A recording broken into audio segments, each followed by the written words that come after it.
Learn English through story. The Artisan's Redemption.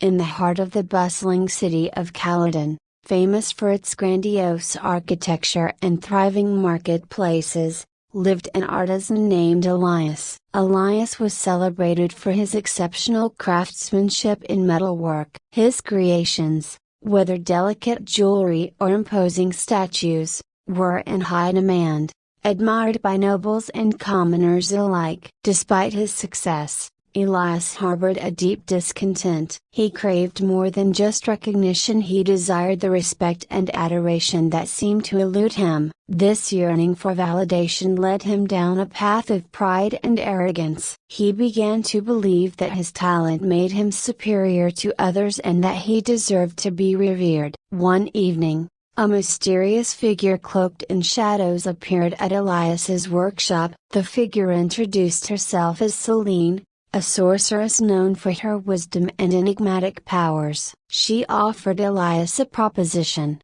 She would enchant his latest creation, a magnificent golden statue of a lion, with magic that would make it seem alive and awe-inspiring to all who beheld it. In return, Elias had to promise to use this newfound admiration to better the city and not for personal gain. Blinded by ambition, Elias eagerly agreed. Celine cast her spell, and the statue seemed to come alive, its eyes glinting with an almost sentient spark. When the statue was unveiled at the city's central plaza, it left the crowd spellbound. Elias basked in their adulation, feeling more powerful than ever. However, as days turned into weeks, Elias began to misuse his newfound influence. Instead of using his status to improve Caledon, he indulged in vanity projects and sought to elevate himself above others. He belittled his fellow artisans, demanded exorbitant prices for his work, and grew increasingly detached from the community that had once supported him. Caledon, once a harmonious city, started to fracture under Elias's inflated ego. Resentment and discontent spread among the people, and the city's vibrant spirit began to fade. Elias, consumed by his desire for dominance, failed to notice the damage he was causing. One night, as Elias stood before the enchanted lion statue, Celine appeared again. Her eyes, piercing and stern, seemed to look through him. "Elias," she said, her voice filled with disappointment, "you have broken your promise. You were given a gift to uplift your city, but you have used it to feed your pride. The magic you sought has turned into a curse." Elias, realizing the gravity of his actions, begged for forgiveness and a chance to make amends. Celine, though stern, saw a glimmer of sincerity in his plea. She agreed to lift the curse,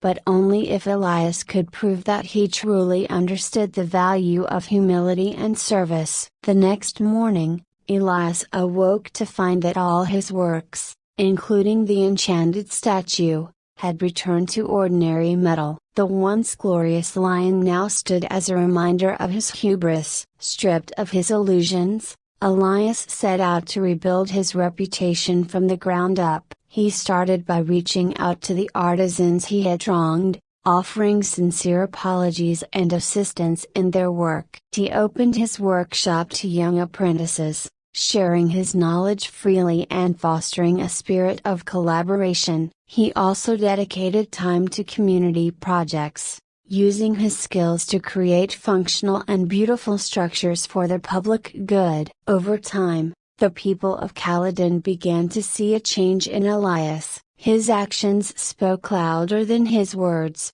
demonstrating a genuine commitment to the welfare of the city. The artisans who had once shunned him now worked alongside him, and the community began to heal. One day, a great fire broke out in Caledon, threatening to destroy much of the city. Elias, without hesitation, rallied the townsfolk and organized a coordinated effort to extinguish the flames and save as much as they could. His leadership and selflessness during the crisis earned him the respect he had long sought, but in a way he had never imagined. In the aftermath of the fire, Elias proposed rebuilding the damaged areas not just as they were, but better. He envisioned a city that reflected unity, resilience, and creativity. The townsfolk, inspired by his vision and renewed dedication, supported his efforts wholeheartedly. As the reconstruction progressed, Caledon transformed into an even more vibrant and prosperous city. The central plaza,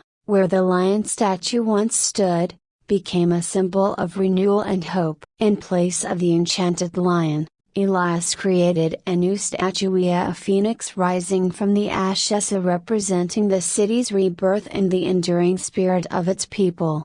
Selene, observing from afar, was pleased with Elias's transformation. She visited him once more, not to offer enchantments, but to acknowledge his growth. "Elias," she said softly, "you have proven your worth not through magic, but through humility, integrity, and service. Remember, true greatness lies not in how others perceive you, but in the positive impact you make." Elias nodded, fully understanding the lesson he had learned. He continued to work tirelessly, not for glory, but for the love of his craft and the betterment of his community. His story became a legend in Caledon, a reminder that true respect and admiration come from actions that uplift and unite. Years passed, and Elias became a beloved figure, not because of his extraordinary talent alone, but because of his character and dedication to his city. The artisans of Caledon flourished, inspired by his example, and the city's reputation for craftsmanship and innovation spread far and wide. Elias's journey from arrogance to humility, from seeking power to fostering community, left an indelible mark on Caledon. His legacy was not just in the statues and structures he created, but in the spirit of cooperation and kindness he nurtured. In the end, the artisan found that the true magic was not in the enchantments or the accolades, but in the connections he forged and in the positive change he brought to the lives of those around him. And so, the city of Caledon thrived, its heart and soul enriched by the enduring lessons of the artisan's redemption. I hope you enjoyed the story. If you enjoyed, then please like and share this video, and don't forget to subscribe our YouTube channel. Thank you for watching.